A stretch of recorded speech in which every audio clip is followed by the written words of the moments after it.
you doing? This is Black Shy Guy, and as always, make sure you hit the like button if you enjoyed the video, and subscribe if you're not a resident of Chi-Town yet. And as always, thank you for sitting at my table. We are here to talk about Caitlin Clark, who has brought me back out of this short-term retirement. You feel me? Listen. Caitlin Clark is in a groove right now. She's in a groove right now, and I'm really loving it. But one thing I have to say about the Caitlin Clark fans and the Caitlin Clark Ultimate lovers, I'm going to say Caitlin Clark Ultimate lovers think Caitlin Clark and the Indiana Fever can never do any wrong. Obviously, they always jump on the coach because the coach is getting bombarded by a lot of you fans. You guys ain't got no freaking chill. I mean, put the gun back in the holster. That's all I'm saying. Put it back in the holster. But anyway, Caitlin Clark came out firing against the freaking Valkyries, and what I love most about what I have seen in that game is that it seemed like she was back to her old self. It seems like she's out there to prove a point that she is the best in the WNBA, which without a doubt she is. And not only that, she's out there to prove that she is even worth much more to another team if she decides to go. She's out there showing the other teams that don't get freaking twisted with all these injuries you're hearing about with me. I'm doing just fine. That's what she's trying to show out there. Caitlin Clark has to go out there with the same freaking attitude she went out there against the Valkyries. She has to go out there and act like she has something to prove. Because let's be honest, as much as we love Caitlin Clark, she hasn't won any type of title. And despite the fact that she hasn't won any title, she is considered the best in the WNBA.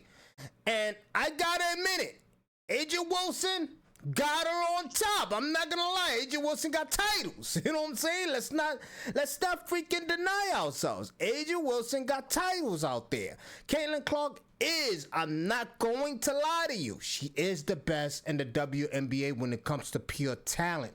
But A'ja Wilson is not to be considered, not even behind Caitlin Clark as of yet, for the simple fact that she has won titles. But what's going on with the Indiana Fever this season?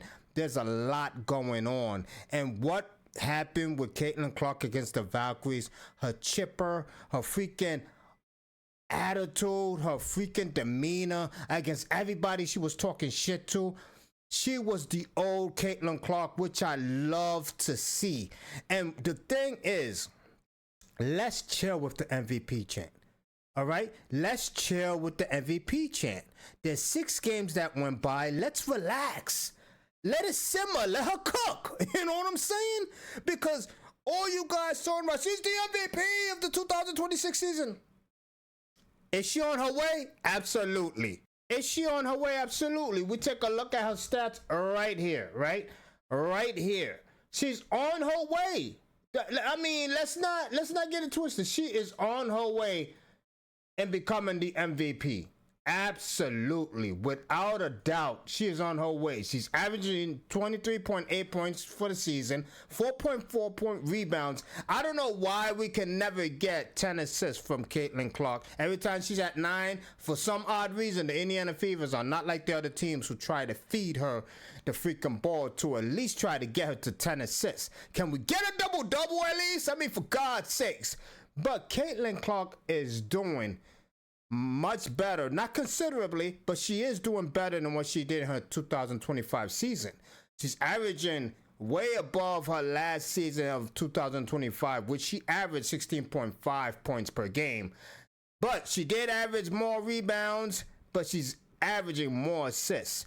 And the thing about what I'm seeing with Caitlin Clark, as I said, in that game against the Valkyrie, because she lit a freaking fire under her team with that run in the third quarter.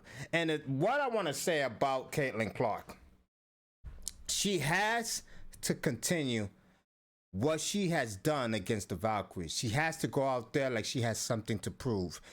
This season, to me, is the season that she has to get the Indiana Fevers over the hump. You have to get to the finals at least. Get to the finals at least and pull, I don't know, take it to game 7.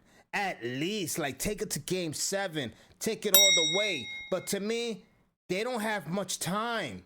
They do not have much time. Caitlin Clark is already whispering into her fans' ears with interviews out there declaring that she might be on her way out of here, out of Indiana. Who knows? I think she should stay, to be honest with you. She should stay in the Indiana Fevers.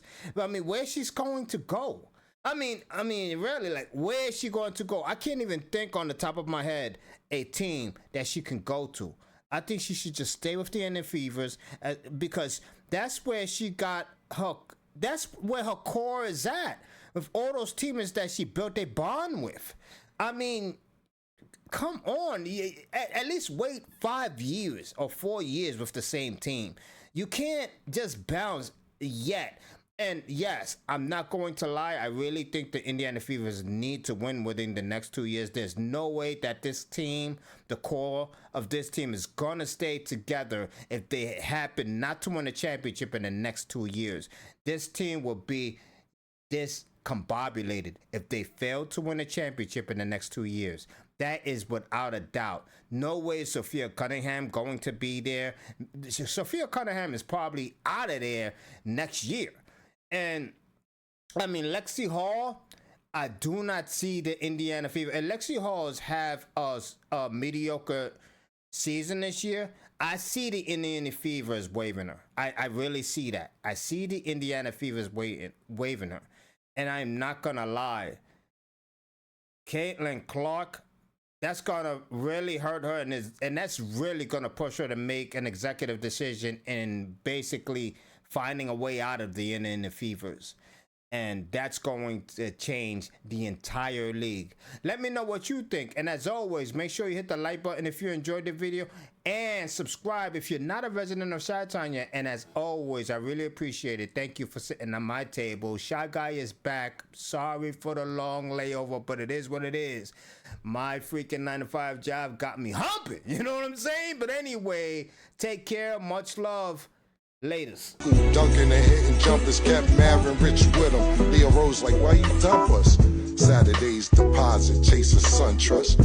Word to Donald that no one will ever trump us. About to put that in my bio.